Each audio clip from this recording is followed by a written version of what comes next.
Assalamualaikum everyone, I hope you are fine. This is another GDB of PSY 510 GDB solution है उसका ये।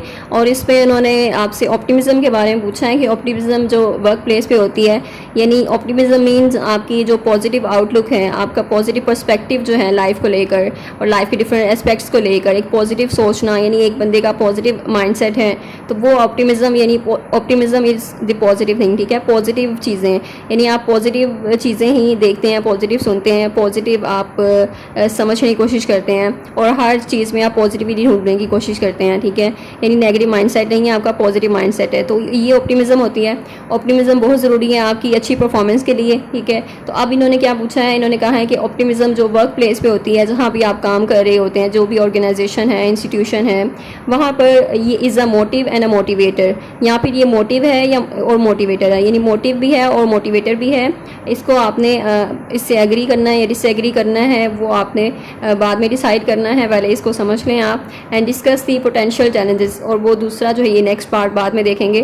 First हम पहले statement लेते हैं, optimism in the work place is a motive and a motivator. अब motive और motivator क्या होता है, इनमें क्या डिफरेंस है, तो पहले वो चीज़ समझ लेते हैं। मोटिव जो है वो इंग्लिश का वर्ड जिसका मीनिंग है पर्पज़। ठीक है, अब मोटिव इज़ द रीज़न या पर्पज़। ठीक है, जो भी आप करते हैं और उसके पीछे जो रीज़न होता है वो मोटिव है आपका। ठीक है, यानी अगर आप वर्क प्लेस पे अच्छा काम कर रहे हैं और अच्छी परफॉर्मेंस दिखा रहे हैं, मींस आपका मोटिव क्या है कि आपने एक अचीवमेंट करनी है। ठीक है, आप ये गोल सेट किया हुआ है, आपने उसको आपने अचीव करना है।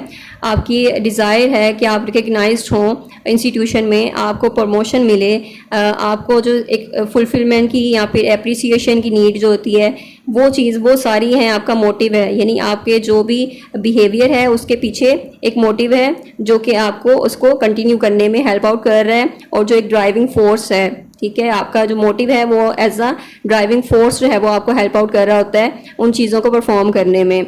सो जिस जो है इंसान का मोटिव अगर पॉजिटिव होगा, यानी ऑप्टिमिस्टिक होगा, अगर वो इंसान उसका मोटिव भी पॉजिटिव होगा, तो इट मीन्स उसकी परफॉर्मेंस जो है वो अच्छी होगी और वो आपकी वर्क प्लेस यानी आपके ऑर्गेनाइजेशन के लिए भी एक अच्छा जो है वो एम्प्लॉय साबित होगा।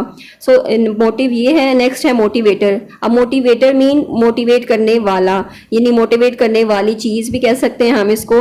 जैसे कि मोटिवेटर ऐसी चीज़ होती है जो आपको इनकरेज करती है, आपको इंस्पायर करती है कि आप कोई एक्शन लें, आप कोई काम करें, आप एफर्ट्स को पुट ऑन करें। ठीक है, आप अपना जो है वो बेस्ट दें, और इसमें डिफरेंट जो आपको वर्क प्लेस पे डिफरेंट जो इंसेंटिव्स मिलते हैं, जो रिवॉर्ड्स वगैरह मिलते हैं, रिकग्निशन मिलती हैं, और ये सारी चीज़ें होती हैं। ये सारी चीज़ें मिलके ना आपको, या बोनस वगैरह होता है, तो ये सारी चीज़ें एज अ मोटिवेटर काम कर रही होती हैं, यानी आपको इनकरेज कर रही होती हैं कि आपने उस बिहेवियर को कंटिन्यू करना है, आपने ज़्यादा एफर्ट पुट ऑन करनी है ताकि आपको ये ज़्यादा जो है वो मोटिवेटर आपको मिल सकें, आपकी अचीवमेंट्स जो हैं वो इम्प्रूव हो सकें और आप ज़्यादा अचीव कर सकें, उसमें प्रमोशंस वगैरह आपको मिल सकें। तो ये सारी चीज़ें एज अ मोटिवेटर काम कर रही होती हैं। तो ऑप्टिमिज्म आप देखना है कि मोटिव भी है, मोटिवेटर भी है। यानी कि ऑप्टिमिज्म आपने जो एक मोटिव है आपका, ऑप्टिमिज्म एक मोटिव के तौर पे भी काम कर रहा है, मोटिवेटर के तौर पे भी काम कर रहा है। यानी पॉजिटिव आउटलुक होना चाहिए आपका, और जो मोटिवेटर है यानी ऑप्टिमिज्म एक मोटिवेटर भी है। यानी जितना आप पॉजिटिव होंगे, पॉजिटिव चीज़ों की तरफ देखेंगे, यानी रिवॉर्ड्स वगैरह, रिकग्निशन वगैरह, तो उसमें भी आप उस चीज़ों की तरफ देखेंगे, तब आपको एक मोटिवेशन मिल रही होगी, आपका जो बिहेवियर कंटिन्यू होगा, आपकी जो परफॉर्मेंस है वो इम्प्रूव होगी। तो वो सारी चीज़ें। अब ऑप्टिमिज्म है, उन्होंने पहले कहा है ऑप्टिमिज्म एज अ मोटिव। अब जो सेकंड पार्ट है ना, discuss the potential challenges and limitations of relying on optimism as a motivator in the workplace. अब आपने ये डिस्कस करना है उसके जो पोटेंशियल चैलेंजेस हैं, जो लिमिटेशंस हैं, कौन सी रिस्ट्रिक्शंस हैं, जो लिमिटेशंस क्या हैं इसकी, कि हम सिर्फ ऑप्टिमिज्म पे रिलाई कर रहे हैं, ऑप्टिमिज्म पे डिपेंड कर रहे हैं एज अ मोटिवेटर। ठीक है, यानी उसको फिर हम बाद में करेंगे। पहले जो ऑप्टिमिज्म है एज अ मोटिव उसको देख लेते हैं, फिर ऑप्टिमिज्म एज अ मोटिवेटर, और फिर आपने इसको अग्री करना है, डिसएग्री करना है, वो आपने डिसाइड करना है। ऑप्टिमिज्म एज अ मोटिव देखते हैं कि ऑप्टिमिज्म जो है वो एक मोटिव के तौर पे काम कर रहा होता है वर्क प्लेस में, जो इंडिविजुअल को प्रोवाइड करता है एक पॉजिटिव आउटलुक। ठीक है, एज सेंस ऑफ पर्पस, यानी जैसे मैंने आपको बताया मोटिव क्या है, पर्पस है एक आपका। तो ऑप्टिमिज्म क्या है, यानी ऑप्टिमिज्म आपको प्रोवाइड कर रहा है कि आपको एक पॉजिटिव आउटलुक आउटलुक और सेंस ऑफ पर्पस आपका हो, यानी आपका पॉजिटिव पर्पस हो, यानी आपने आपकी डिज़ायर है कि आपने अचीवमेंट करनी है, आपने जो है वो एक गोल सेट किया हुआ है, आपने प्रमोशन लेनी है और डिफरेंट ये चीज़ें सारी आपको एक मोटिव यानी एक ऑप्टिमिज्म जो है इसमें है। और ऑप्टिमिस्टिक जो एम्प्लॉयज़ होती हैं वो मोटिवेटेड होते हैं, उनका बिलीफ होता है कि जितनी भी एफर्ट्स करेंगे वो उनको कामयाबी दिलाएगी और पॉजिटिव आउटकम्स उनको मिलेंगे। जैसे मैंने आपको कहा था मोटिव जो है, पर्पस आपका अच्छा होगा, ऑप्टिमिस्टिक होगा और ऑप्टिमिज्म है उस पर्पस में, ठीक है। आप ऑप्टिमिस्टिक हैं, पॉजिटिव सोचने वाले हैं, पॉजिटिव आउटलुक है आपका और पॉजिटिव थिंकिंग है, पॉजिटिव माइंडसेट है आपका, तो फिर क्या होगा, आप पॉजिटिव चीज़ें देखेंगे, पॉजिटिव चीज़ों की तरफ यानी फोकस करेंगे अपना। और वर्क प्लेस पे जो भी आपके पर्सनल गोल्स वगैरह होंगे, आपकी डिज़ायर है रिकग्निशन की या फिर अचीवमेंट्स की, तो वो सारी चीज़ें वो पॉजिटिवली वहाँ पर जो है वो पॉजिटिविटी आपको हेल्प आउट कर रही होती है। ऑप्टिमिज्म जो है वो एक वर्क प्लेस पे भी वर्क प्लेस के लिए बेनिफिशियल होता है, इस तरह कि अगर उसके एम्प्लॉयज़ जो हैं वो इस तरह के हार्ड वर्किंग हैं या फिर वो ऑप्टिमिस्टिक हैं तो वो एक अच्छी परफॉर्मेंस दिखाते हैं, जिससे ऑर्गेनाइजेशन को जो है वो फ़ायदा होता है। दे में सेट एम्बिशियस गोल्स, आप इस तरह वो डिफरेंट गोल्स सेट कर सकते हैं एक्सीलेंस को स्ट्राइव करने के लिए कि उन्हें एक्सीलेंस जो है वो मिले उनमें, ठीक है। और अगर उनकी एक्सीलेंस होगी तो उनको जो है प्रमोशन मिल सकती है, उनको रिवॉर्ड्स मिल सकते हैं, उनको बोनस मिल सकता है, तो डिफरेंट इंसेंटिव्स उनको मिल सकते हैं, इस तरह की चीज़ें। तो ये सारी चीज़ें जो है वो आपको फिर एक मोटिवेशन देती हैं कि आपने काम को अपने मज़ीद इम्प्रूव करना है और आपने जो है वो उसमें मज़ीद सक्सेस जो है वो हासिल करनी है। सो ये है एग्जाम्पल भी दे सकते हैं आप इसमें कि एम्प्लॉय जो है वो ऑप्टिमिस्टिक है अगर एबिलिटी के बारे में अपनी, तो वो उतनी ज़्यादा कंट्रीब्यूशन करेगा और वो अपने जो भी यानी उसे मोटिवेटेड फील होगा कि वो डिलीजेंटली वर्क कर रहा है, हार्ड वर्किंग है, हार्ड वर्क कर रहा है, वो परसिस्टेंट है, ठीक है। और उसने जो एक गोल सेट किया हुआ है उसने उसको अचीव करना है, डिजायर्ड आउटकम जो है उसने उसको अचीव करना है। तो मोटिव उसका क्या है, मोटिव उसका एक अच्छा मोटिव है, ऑप्टिमिस्टिक मोटिव है उसका, ऑप्टिमिज्म है उसमें, तो इस तरह वो परफॉर्मेंस जो है उसकी अच्छी होगी। नेक्स्ट है ऑप्टिमिज्म एज अ मोटिवेटर। तो ऑप्टिमिज्म जो है वो मोटिवेटर के तौर पे भी काम कर रहा होता है, जो आपको इंस्पायर करता है, इन्फ्लुएंस करता है वर्क प्लेस पे। इसमें डिफरेंट ऑप्टिमिज्म में मोटिवेटर में हम बता सकते हैं डिफरेंट जो भी आपके होते हैं, मैनेजर वगैरह होते हैं लाइक, तो वो उनकी जो भी अगर ऑप्टिमिज्म मतलब है उनमें ऑप्टिमिस्टिक हैं वो, तो वो आपको भी गाइड करेंगे, इंस्पायर करेंगे, यानी आपसे ऊपर जो भी हैं जो तो वो जो है वो आपको गाइड करेंगे, ठीक है। और आपसे उन आपको जो है वो उनसे एक अच्छी जो है वो मिलेगी क्या कहते हैं उनको, अच्छी जो है वो एक गाइडलाइंस मिलेगी, आपको मोटिवेशन मिलेगी कि आपने उस काम को कंटिन्यू करना है, आपने उनकी पोजीशन तक पहुंचना है, ठीक है। तो उनकी जैसे सक्सेस आपने अचीव करनी है तो वो एक आप सेट कर लेते हैं, अपना गोल सेट कर लेते हैं। जो मोटिवेटर होता है एक तो वो आपको मोटिवेट करता है, ये आपके गोल्स भी हो सकते हैं, ठीक है। और आपके जो लीडर्स हो सकते हैं और जो आपसे अच्छी पोजीशन पे हैं आप उनको ही सेट कर लेते हैं एज अ गोल कि आपने उस जो है वो उनकी पोजीशन पे जाना है, ठीक है। और यहाँ ऑप्टिमिस्टिक लीडर्स हैं वो आपको गाइड करते हैं एज अ मोटिवेटर, वो भी काम कर रहे होते हैं, यानी आपको मोटिवेशन देने में, आपको गाइड करने में, इंकरेज करने में, एक कोलैबोरेशन होती है, टीम वर्क होती है, तो वो सारे मोटिवेटर के तौर पर काम कर रहे होते हैं। यानी ऑप्टिमिस्टिक जो हैं वो लोग आपको मोटिवेशन देते हैं जिससे आपकी परफॉर्मेंस जो है वो भी इम्प्रूव होती है। तो जो ऑप्टिमिस्टिक इंडिविजुअल्स हैं वो आपको इंस्पायर करते हैं और जो पीयर्स हैं आपके जो फ्रेंड्स वगैरह हैं अगर वो भी होंगे इस तरह तो वो भी आपको इंस्पायर करेंगे कि आप जो है वो अपना कॉन्फिडेंस डेमोन्स्ट्रेट करें, एंथुजियाज्म दिखाएं और आपका बिलीफ जो होना चाहिए कि आप सक्सेस को अचीव कर सकते हैं, ठीक है। तो ये सारी चीज़ें तो मोटिवेटर के तौर पे बहुत सी चीज़ें काम कर रही हैं।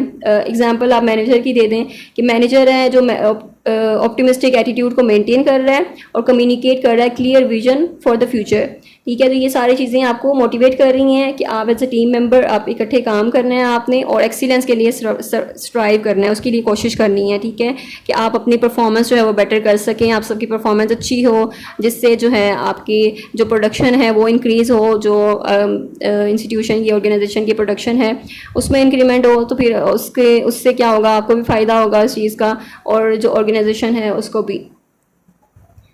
नेक्स्ट है इसके challenges and limitations of relying on optimism as a motivator. यानी इसमें कुछ चैलेंजेस हैं आप और कुछ लिमिटेशंस हैं कि आप ऑप्टिमिज्म पे रिलाई कर रहे हैं जब एज अ मोटिवेटर कि ऑप्टिमिज्म यानी पॉजिटिविटी पे रिलाई कर रहे हैं, ठीक है, तो उसकी कुछ लिमिटेशंस भी हैं। अब क्या लिमिटेशन हो सकती हैं? वैसे तो हमें यही लगता है कि पॉजिटिव होना चाहिए इन्वायरमेंट और पॉजिटिविटी होनी चाहिए, पॉजिटिव माइंडसेट होना चाहिए, मोटिव भी जो है वो आपके पॉजिटिव होने चाहिए, और ऑप्टिमिज्म एज अ मोटिवेटर भी काम करनी चाहिए, यानी कि जो मोटिवेटर्स हैं वो भी उसमें भी ऑप्टिमिज्म होना चाहिए, ठीक है, यानी वो ऑप्टिमिस्ट हो, पॉजिटिव हो और गाइड करने वाले, मोटिवेट करने वाले, ठीक है।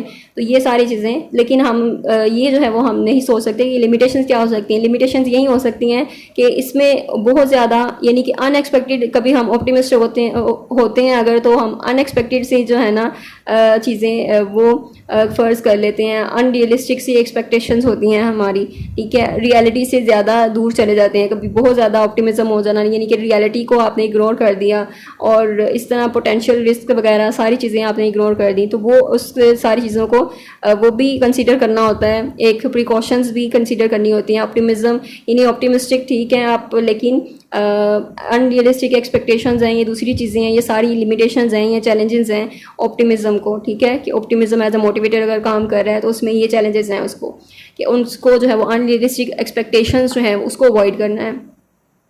अब एक्सेसिव ऑप्टिमिज्म यानी बहुत ज़्यादा, वही हद से ज़्यादा चीज़ है, तो हद से ज़्यादा अगर ऑप्टिमिज्म है वहाँ पर, तो ये अनरियलिस्टिक एक्सपेक्टेशंस की तरफ जाएगा, जहाँ पे इंडिविजुअल्स ओवरलुक करेंगे पोटेंशियल चैलेंजेस को और सेटबैक्स को, ठीक है, कि कौन सी इसमें जब भी आप कोई काम स्टार्ट करते हैं तो उसकी सिर्फ आप पॉजिटिव पॉइंट्स देख रहे होते हैं ना, कि ये मैं काम स्टार्ट करूँगा, इस तरह होगा, इस तरह होगा, इस तरह होगा, यानी आपने बस उसकी पॉजिटिविटी देखी, पॉजिटिव चीज़ें देखी।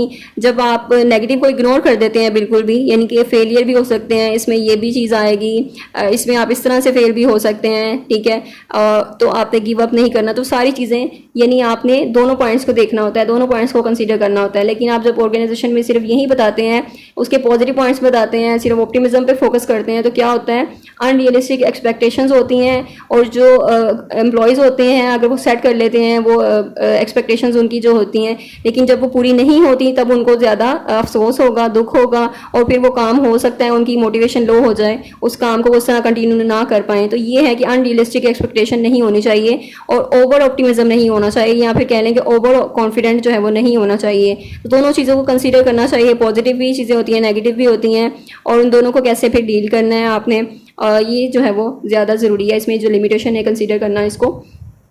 एंड अनरियलिस्टिक ऑप्टिमिज्म जो होता है वो इस तरह फिर डिसअपॉइंटमेंट भी, यानी जो मैंने आपको बता दी कि वहीं आप मायूस हो जाएंगे अगर अनरियलिस्टिक आपकी होगी, एक्सपेक्टेशन होगी, ऑप्टिमिज्म होगा, आपकी मोटिवेशन लो हो जाएगी, आपके जो गोल्स हैं अगर वो अचीव नहीं हुए तो।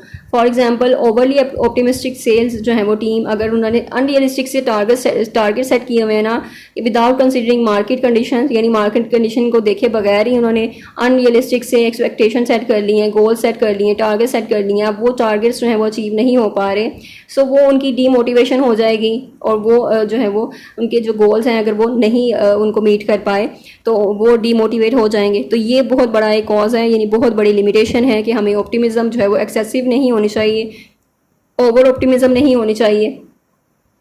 नेक्स्ट है इग्नोरिंग पोटेंशियल रिस्क, यानी हम जो पोटेंशियल उसके रिस्क हैं उसको अवॉइड कर रहे होते हैं, उसको इग्नोर कर देते हैं। सिर्फ ऑप्टिमिज्म पे रिलाई करना इंडिविजुअल को जो है वो या आप जो है वो इंडिविजुअल जो है वो ओवरलुक करेगा पोटेंशियल रिस्क को, जो ऑब्स्टेकल्स उसके रास्ते में आएंगी, जो रुकावटें आएंगी उसको वो इग्नोर कर देगा। तो ये भी इम्पॉर्टेंट है कि बैलेंस होना चाहिए, ऑप्टिमिज्म भी एक बैलेंस होना चाहिए, उसमें रियलिस्टिक सी असेसमेंट होनी चाहिए, ठीक है, रियलिस्टिक एक्सपेक्टेशंस होनी चाहिए आपकी। जहाँ पर सक्सेस है वहाँ पर फेलियर भी हो सकती है, मे बी आपको एक काम ना मतलब उसमें आप इतने परफेक्ट ना हो तो उसको आपने सीखने के लिए मे बी फेलियर आपको हो जाए।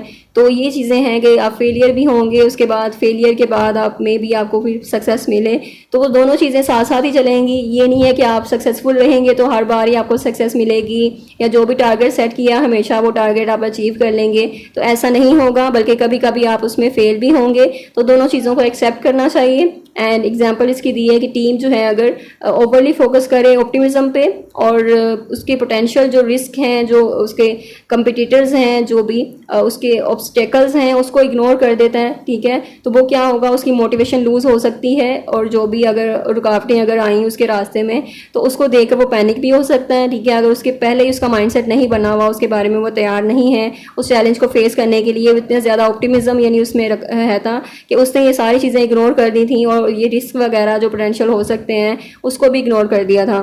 तो इस दोनों चीज़ों को माइंड में रखना और दोनों चीज़ों के लिए तैयार रहना ये ज़रूरी है। तो ये लिमिटेशन है। नेक्स्ट है इंडिविजुअल डिफरेंसेस होते हैं। सारे इंडिविजुअल्स जो हैं वो उनका ऑप्टिमिस्टिक माइंडसेट नहीं होता। कुछ जो है उनका नेगेटिव माइंडसेट भी होता है, पेसिमिस्टिक होते हैं कुछ, और कुछ जो हैं वो एम्प्लॉयज़ अगर रियलिस्टिक हैं और कॉशियस हैं यानी कि उनका एहतियात करने वाले हैं, रियलिस्टिक हैं, और कुछ जो हैं वो ऑप्टिमिज्म पे रिलाई करते हैं एज अ मोटिवेटर। और ये सारी चीज़ें आपने देखनी है और इस तरह इंडिविजुअल डिफरेंसेस होते हैं। तो सबकी जो मोटिवेशनल स्ट्रेटजीज़ हैं वो भी कंसीडर करना, उसको कैटर करने के लिए, डाइवर्स पर्सनालिटीज़ को, प्रेफरेंसेस को कैटर करने के लिए तो हमें डिफरेंट ये मोटिवेशनल स्ट्रेटजीज चाहिए। फॉर एग्जांपल एम्प्लॉई है अगर वो बहुत ज़्यादा कॉशियस है, स्केप्टिकल है और रिस्पॉन्ड नहीं करता as effectively to overly optimistic approach, ठीक है, वो रियलिस्टिक है, यानी अगर आप रियलिस्टिक भी हैं तो एक हद तक रियलिस्टिक होना चाहिए, ये नहीं कि आप ऑप्टिमिज्म को बिल्कुल ही इग्नोर कर दें। तो दोनों चीज़ों जैसे कि दोनों चीज़ों में बैलेंस होना चाहिए। अगर ऑप्टिमिस्टिक भी हैं, रियलिस्टिक भी हैं तो दैट्स गुड कि मतलब अच्छा मतलब रहेगा। और अगर बिल्कुल ही आप रियलिटीज़ पे फोकस करते हैं तो रियलिटीज़ कभी बहुत टफ भी होती हैं और इस तरह यानी आप ऑप्टिमिज्म को पीछे छोड़ देते हैं। तो दोनों चीज़ें जो है वो दोनों रिस्क फैक्टर ही कह लें कि कोई भी चीज़ जो है वो हर चीज़ की ज़्यादती बुरी होती है। किसी भी चीज़ को इतना ज़्यादा नहीं करना चाहिए बल्कि एक बैलेंस में होना चाहिए, एक म्याना रवि इख्तियार करनी चाहिए। हर चीज़ का बैलेंस जो है वो एक बेहतर होता है, यानी कि अगर चीज़ बैलेंस में है तो वो आपको बेनिफिट देगी, अदरवाइज़ आपको उसका नुकसान होगा। यहाँ पर अगर वो कर रहे हैं कि रियलिटी भी है, रियलिस्टिक है यानी ऑप्टिमिज्म अप्रोच उन्होंने नहीं रखी हुई, तो डिफरेंट मोटिवेटिंग फैक्टर हैं जैसे क्लियर गोल्स हैं, रिकग्निशन है, तो वो भी इफ़ेक्टिव हो सकते हैं उनके लिए। तो अगर रियलिस्टिक हैं तो उनको एक क्लियर गोल दे देने चाहिए, ठीक है, जिस पे वो फोकस कर सकें। और इस तरह ये इंडिविजुअल डिफरेंसेस को भी टैकल करना आना चाहिए ऑर्गेनाइजेशन में। इस तरह की स्ट्रेटजीज होनी चाहिए जो कि इंडिविजुअल डिफरेंसेस को टैकल करना सीखे और इंडिविजुअल डिफरेंसेस को आपने किस तरह से डील करना है वो भी होने चाहिए। नेक्स्ट है एक्सटर्नल फैक्टर्स हो सकते हैं। ऑप्टिमिज्म जो है वो प्रमोट करती है मोटिवेशन को, नो डाउट, और रिजिलियंस को, ठीक है, यानी आप कितने ज़्यादा मोटिवेटेड हैं ऑप्टिमिज्म पे डिपेंड करते हैं। अगर आप पॉजिटिव हैं, आपका पॉजिटिव माइंडसेट है, तो ऑब्वियसली आपको एक मोटिवेशन जो है वो मिलेगी, तो उससे आप मोटिवेट होंगे, आप इनकरेज होंगे। It may not be sufficient to overcome external factors. अच्छा, ये सिर्फ इतना ही काफ़ी नहीं है एक्सटर्नल फैक्टर्स को ओवरकम करने के लिए जो कि इंडिविजुअल्स के कंट्रोल से बाहर होते हैं। अब फैक्टर्स हैं लाइक ऑर्गेनाइजेशन की एक लिमिटेशन होती है, उसकी इकोनॉमिक कंडीशंस होती हैं, मार्केट डिसरप्शन भी होता है, तो ये सारे आपके परफॉर्मेंस पे इम्पैक्ट कर रही होती हैं रिगार्डलेस ऑफ ऑप्टिमिज्म, यानी ऑप्टिमिज्म के अलावा ये आपकी परफॉर्मेंस पे इफेक्ट कर रही होती हैं। तो एक खाली जो है वो ऑप्टिमिज्म जो है वो नहीं काम कर रही होती मोटिवेटर के तौर पर, बल्कि एक्सटर्नल फैक्टर्स भी आ जाते हैं कभी कभी जो कि आपकी परफॉर्मेंस पे इफेक्ट करते हैं, ठीक है। अगर ऑर्गेनाइजेशन की कोई लिमिटेशंस हैं तो वो भी आपकी परफॉर्मेंस पे इफेक्ट करती हैं। कोई इकोनॉमिक कंडीशन जो है वो अगर डिस्टर्ब हो गई है तो उससे जो है आपकी परफॉर्मेंस इफेक्ट होगी, ठीक है। अगर आपकी सैलरी पे कोई बात आ रही है, ठीक है, तो उससे आपकी परफॉर्मेंस इफेक्ट हो सकती है, और मे बी सैलरी जो है वो आपकी कम की जा रही हो किसी भी ऑर्गेनाइजेशनल लिमिटेशन की वजह से या इकोनॉमिक कंडीशन की वजह से। तो ये सारे एक्सटर्नल फैक्टर्स भी काम कर रहे होते हैं, और जो हाईली ऑप्टिमिस्टिक एम्प्लॉय है वो इस तरह की फेस करता है, तो इस तरह की इशूज़ फेस करता है तो उसकी मोटिवेशन डिक्रीज़ हो सकती है, ठीक है, लो हो सकती है। तो अगर ऑर्गेनाइजेशन जो है इस तरह फाइनेंशियल चैलेंजेस को फेस करती रहेगी, एक्सपीरियंस करेगी, तो वो उसकी इंडस्ट्री जो है वो डाउन टर्न हो जाएगी, और यानी यहाँ पर उसको जो है वो नुकसान होगा। और ये चीज़ें सारी कंसीडर करनी है आपने। ये सारे चैलेंजेस हैं, लिमिटेशंस हैं कि ऑप्टिमिज्म मतलब होना चाहिए तो किस हद तक, और उसकी लिमिटेशंस क्या हैं, और इसके पॉइंट्स आप बता सकते हैं, डिफरेंट पॉइंट्स बता सकते हैं इसमें से। और कंक्लूजन में आप यही बता सकते हैं कि ऑप्टिमिज्म जो है वो मोटिव के तौर पे भी या मोटिवेटर के तौर पे भी वर्क प्लेस पे काम कर रहा है। और it is important to strike a balance and consider the potential challenges and limitations. ठीक है, यानी हमें अपने बैलेंस रखना है इसमें, और इसके जो पोटेंशियल चैलेंजेस हैं, जो लिमिटेशंस हैं, उसको भी कंसीडर करना है, जिसमें अनरियलिस्टिक एक्सपेक्टेशन है, ओवरलुकिंग ऑफ रिस्क है, इंडिविजुअल डिफरेंसेस हैं, एक्सटर्नल फैक्टर्स हैं। तो ये सारे फैक्टर्स जो हैं इनको माइंडफुल में, यानी माइंडफुल करना है, इसको माइंड में रखना है इसको। और इसके लिए जो है वो इसको अगर कंसीडर करेंगे आप, तो आपका ऑप्टिमिज्म जो है वो बैलेंस में होगा, तो आपकी ऑर्गेनाइजेशन जो है वो एक अच्छी परफॉर्मेंस करेगी, या फिर अच्छी उसकी प्रोडक्शन होगी, और वो उसको बेनिफिट होगा इस चीज़ का। I hope I made it clear, और कोई कन्फ्यूजन है तो आप कमेंट सेक्शन में पूछ सकते हैं। एंड अपना बहुत सा ख्याल रखें, दुआओं में याद रखें, and thank you so much. Allah हाफिज़।